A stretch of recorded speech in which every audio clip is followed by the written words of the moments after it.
not born, created. You were the anointed cherub who covers.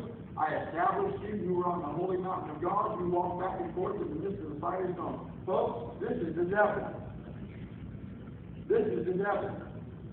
And first he was talking to the governmental political leader, the prince of Tyre, but then he said, now I want you to prophesy to the one over his head that's leading him, the king of Tyre. And he's talking straight to the devil himself. Notice there, verse 16, by the abundance of your treasures you became filled with violence within, and you sinned. Therefore I cast you as a profane thing out of the mountain of God, and I destroyed you, O covering cherub, from the midst of the fiery stone. So the Bible is telling us that above many governmental, political leaders is Satan and demonic forces that are controlling those regions for their own purposes, for the kingdom of darkness.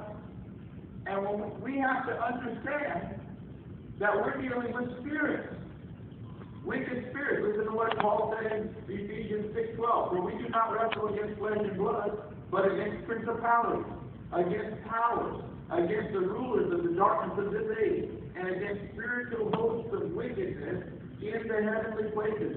These are rankings of demonic forces in the spirit realm. And Paul said, look, we're not fighting flesh and blood. This is not a human war we're dealing with. We're dealing with a spiritual war, and we're dealing with the demonic. And if you don't know how to deal with the demonic, then you're going to lose the war. Because people don't have backing them just human beings. Many leaders, somebody said, well, what about my boss? Well, I don't know your boss. Your boss, maybe you believe, may have God